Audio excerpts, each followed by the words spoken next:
Hello everyone. In this video, we will see how to add a stopwatch in CapCut. So let's get into it. First of all, let's navigate to CapCut on your PC and open it. As you can see, I have already opened it on my computer screen. Let's start by creating a new project.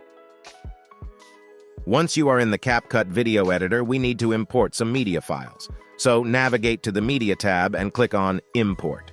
Select the media files from your computer and then click on Open.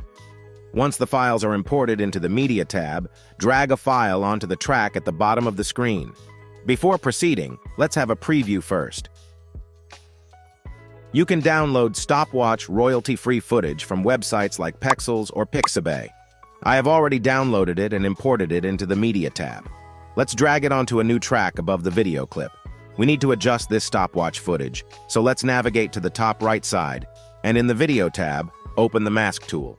You can select any mask tool shape according to your need, but for now, I will go with the rectangle. Resize the stopwatch by stretching from the sides in the Video Preview tab.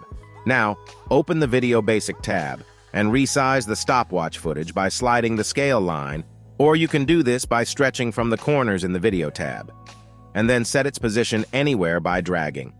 Now let's have a preview. And that's it.